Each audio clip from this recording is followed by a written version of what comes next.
تا دوێنێ خۆیان خاوەنی خاکەکە بوون، بەڵام ئەمڕۆ سوپاسگوزارن ڕێگەی هەندێک چالاکیان پێ بدرێ تا دوێنێ ئەوان لە پاڵ کەناری و بولبول و کۆتری خاڵخاڵدا ڕێیان دەکرد. ئەمڕۆ بۆ بینینیان دەبێت بچنە ناو باخچە و لە قەفەسدا بیان بینن تا دوێنێ تەواوی پێدەشتەکانیان دەنگی ئاهەنگ و لورەی گورگ و جریوەی چۆلەکە و گۆڕەی گامێشە ئاویەکان بوو. بەڵام ئەمڕۆ بۆ بینینی ئەو دیمەنانە دەبێت سەیری تەلەڤیزیۆن بکەن. هێندیە سوورەکان خاوەنە شەرعیەکەی ئەمریکا و کەنەدا. گەر خەڵکی وا بیریان کردوێتەوە کە گەڕیدەکانی کۆن تەنها بۆ مەبەستی ئەرشیفکردنی مێژووی گەل و نەتەوەکان هاتوون و هیچ مەبەستێکی سیاسی و سەربازیان لە پشتەوە نەبووە، دەبێت ئەو چیرۆکەی گەڕیدە و جوگرافیناس کریستۆفەر کۆلۆمبۆس گۆڕانکاری بەسەر بۆچوونەکانیاندا بهێنێت، بە تایبەتی لەسەر وەختی دۆزینەوەی ئەمریکا. ساڵی 1492 کریستۆفەر کۆلۆمبۆس لە ژێرناو و فەرمانی شای ئیسپانیادا گەشت دەکات بۆ مەبەستی گەشتن بە وڵاتی هند، بەڵام بەپێی نەخشەیەک بە ئاوەکاندا دەڕوات و خۆی دەبینێتەوە لە دوورگەکانی کاربی و لەوێوە بۆ جاری یەکەم چاوی دەکەوێت بە خەڵکی ئەو ناوچەیە.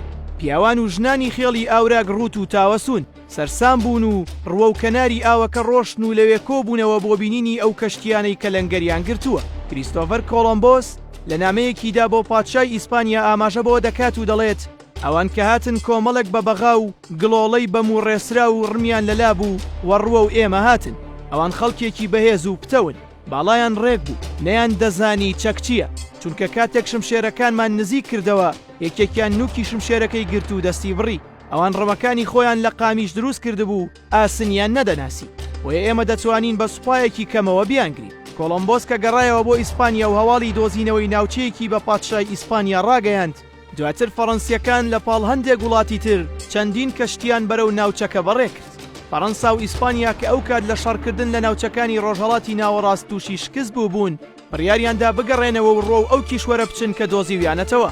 دوای گەیشتنیان بە ناوچە تازە دۆزراوەکە پێچەوانەی ئەوەی کۆلۆمبۆس پێشبینی کرد ڕوبەڕووی شەڕێکی سەخت بوونەوە لە پێناو خاک و ناوچەکەیاندا شەڕیان کرد و ئەوروپیەکانیان تێکشکان. دوای ئەوەی زانیان لە ڕووی جەنگەوە ئامادەی خەبات و قوربانیدانن، ئەوروپیەکان بە ناوی ئاین و بە مەسیحیکردنی خەڵکەکە ویستیان دەربازی خاکەکەیان بن.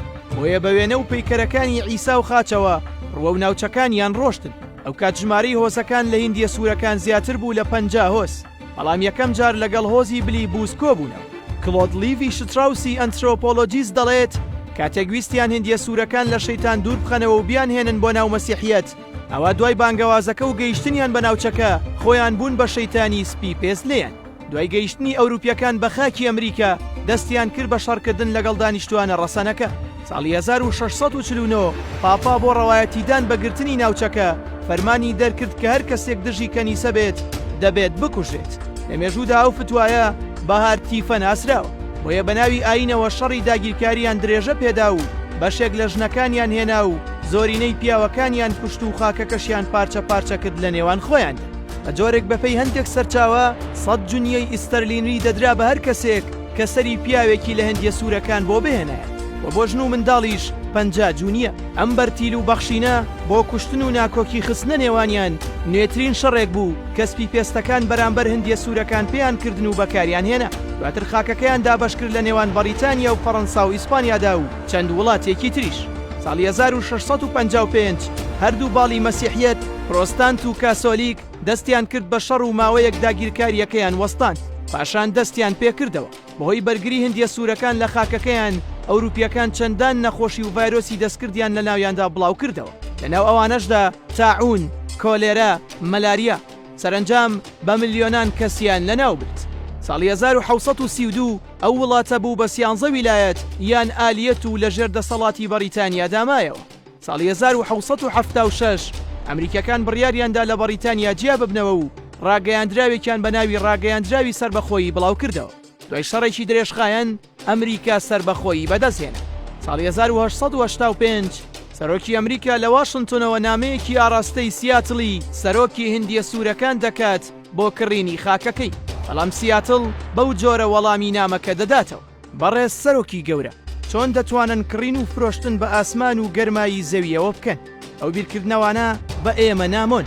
سەرباری ئەوە ئێمە لە تواناماندانە خۆمان بکەین بە خاوەنی شەماڵی فێنک و مرواریە پرشنگدارە ئاویەکان، کەواتە ئێوە چۆن دەتوانن لە ئێمەی بکڕن؟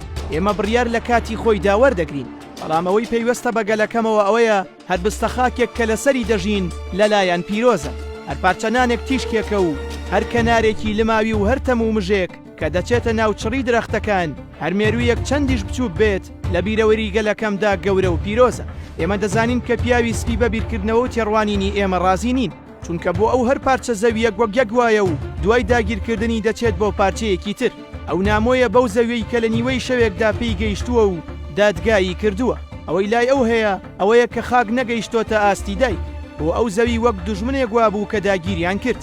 ئەی سەرۆکی گەورە، دیمەنی شارەکانتان بەرچاوی پیاوی هەندیە سوورەکان لێڵ دەکات.